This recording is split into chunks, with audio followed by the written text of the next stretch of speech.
নমস্কাৰ বন্ধুসকল, এই মুহূৰ্তৰ কেইবাটাও গুৰুত্বপূৰ্ণ খবৰ। ৰাজ্যৰ লাখ লাখ মহিলাৰ একাউণ্টত হ'ব চৰকাৰী ধন। 1 আগষ্টৰ পৰা ৰাজ্যত পুনৰ আৰম্ভ হ'ব চৰকাৰী আঁচনিসমূহ। অৰুণোদয় আঁচনিৰ পৰা ৰেচনলৈকে সকলো আৰম্ভ হ'ব 1 আগষ্টৰ পৰা।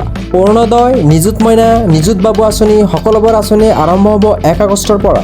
বৃদ্ধ পেঞ্চন, জীৱন প্ৰেৰণা, ৰেচন চাউল, দাইল সকলো লাভ কৰিব পাৰিব। চাহ বাগিচাৰ মাতৃসকলৰো সকলো আঁচনি পুনৰ আৰম্ভ কৰিব অসম চৰকাৰে। নতুন ৰূপেৰে লাভ কৰিব ৰেচনসমূহ। বাজেট দাখিলৰ পিছতে মুখ্যমন্ত্ৰী ডক্টৰ হিমন্ত বিশ্ব শৰ্মাই ডাঙৰ ঘোষণা। আজিৰ আনটো ডাঙৰ খবৰ, CGP প্ৰটেষ্টত ৰাহুল গান্ধীয়ে কৰিলে এটা ডাঙৰ মন্তব্য। পদত্যাগ কৰক নৰেন্দ্ৰ মোদী, অমিত শ্বাহ আৰু ধৰ্মেন্দ্ৰ প্ৰধানে। প্ৰধানমন্ত্ৰী পদৰ পৰা পদত্যাগ কৰক নৰেন্দ্ৰ মোদী এতিয়াই। গৃহমন্ত্ৰীৰ পৰা পদত্যাগ কৰক অমিত শ্বাহে। লগতে শিক্ষামন্ত্ৰীৰ পদৰ পৰা পদত্যাগ কৰক ধৰ্মেন্দ্ৰ প্ৰধানে। যুৱ প্ৰজন্মৰ ভৱিষ্যত ধ্বংস কৰিবলৈ দিয়া নহ'ব মোদী চৰকাৰক। ছাত্ৰ ছাত্ৰীয়ে ন্যায় পাবই লাগিব। পুনৰ হুংকাৰ বিৰোধী দলপতি ৰাহুল গান্ধীৰ। ছাত্ৰ ছাত্ৰীক কৰা অত্যাচাৰ সহ্য কৰা নহ'ব। ছাত্ৰ ছাত্ৰীৰ বিৰুদ্ধে ৰুজু হোৱা গোচৰ উঠাই লওক এতিয়াই বিজেপি চৰকাৰে। ছাত্ৰ ছাত্ৰীক আক্ৰমণ কৰাটো সাধাৰণ ঘটনা নহয়। মোদী চৰকাৰৰ বিৰুদ্ধে হাল্লা বল ৰাহুল গান্ধীয়ে। প্ৰধানমন্ত্ৰী পদৰ পৰা এতিয়াই পদত্যাগ কৰক নৰেন্দ্ৰ মোদী। ৰাজ্যৰ দৰিদ্ৰৰ পৰিয়ালৰ কাৰণে আহি গ'ল এটা ভাল খবৰ, কিয়নো 5 লাখ টকাৰ অৰ্থসাহায্য পাব এতিয়া দৰিদ্ৰ পৰিয়ালসমূহে। ৰাজ্যৰ লাখ লাখ দৰিদ্ৰ পৰিয়াললৈ আহি গ'ল এটা সুখবৰ। প্ৰতিটো দৰিদ্ৰ পৰিয়ালে লাভ কৰিব 5 লাখ টকাৰ অৰ্থসাহায্য চৰকাৰৰ তৰফৰ পৰা। নিম্ন আয়ৰ পৰিয়াললৈ চৰকাৰৰ ডাঙৰ এই ঘোষণা। এতিয়াৰে পৰা নিম্ন আয়ৰ পৰিয়ালে লাভ কৰিব বছৰি 5 লাখ টকা পৰ্যন্ত চিকিৎসাৰ অৰ্থসাহায্য।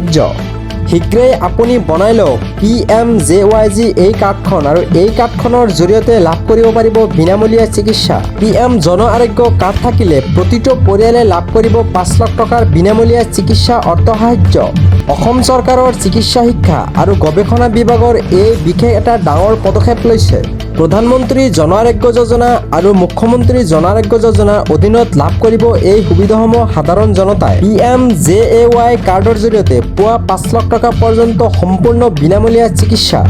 চিকিৎসাৰ বৃহৎ খৰচৰ পৰা এতিয়াৰ পৰা পৰিত্ৰাণ পাব সাধাৰণ জনতাসমূহ। আজিয়েই আপোনাৰ নিকটতম স্বাস্থ্য কেন্দ্ৰৰ সৈতে যোগাযোগ কৰক আৰু এই কাৰ্ডখন বনাই লওক। আনটো ডাঙৰ খবৰ, বান বিভীষিকাই 19টাকৈ অঞ্চলত কৰ্তন কৰা হৈছে বিদ্যুৎ, কিয়নো বানে লৈছে প্ৰবল ৰূপ। শিৱসাগৰত বৰ্তমানে অব্যাহত বান বিভীষিকা। 19টাকৈ অঞ্চলত কৰ্তন কৰি দিয়া হৈছে ইতিমধ্যে বিদ্যুৎ ব্যৱস্থা। পানবেচা, দিচাংমুখা, বানমুখ, বাটৈটিং, কাঠপাৰ, খাটপাথাৰ, আখৈফুটীয়া, ৰজাবাৰী, নাওজানত কৰা হৈছে বিদ্যুৎ কৰ্তন। দিচাংঘাট, চিঙিবিল, বেতবাৰী, কাবৌগাঁও, চেঙেলিবাৰী এইবিলাক অঞ্চলতে কৰি দিয়া হৈছে বিদ্যুৎ কৰ্তন। চেতিয়াগাঁও, দয়া চাৰিআলি, দগাঁও, কাজাইন আদি অঞ্চলত সাময়িকভাৱে ব্যৱহৃত বিদ্যুৎ সেৱা। 132/33 kV বেতবাৰী গ্ৰীড উপকেন্দ্ৰত পানী সোমোৱাৰ বাবে বন্ধ কৰি দিয়া হৈছে বিদ্যুৎ যোগাযোগ ব্যৱস্থা। 33/11 kV কুৱাগাঁও উপকেন্দ্ৰ আৰু 33/11 kV প্ৰগতি উপকেন্দ্ৰৰ বিদ্যুৎ যোগাযোগ ব্যৱস্থা অব্যাহত ৰখা হৈছে। বানপানীৰ পৰিস্থিতি স্বাভাৱিক হ'লেই পুনৰ আৰম্ভ কৰি দিয়া হ'ব বিদ্যুৎৰ যোগাযোগ ব্যৱস্থা সেৱাটো। শিৱসাগৰৰ বৈদ্যুতিক উপ সংমণ্ডলে জাৰি কৰিছে জৰুৰী জাননী।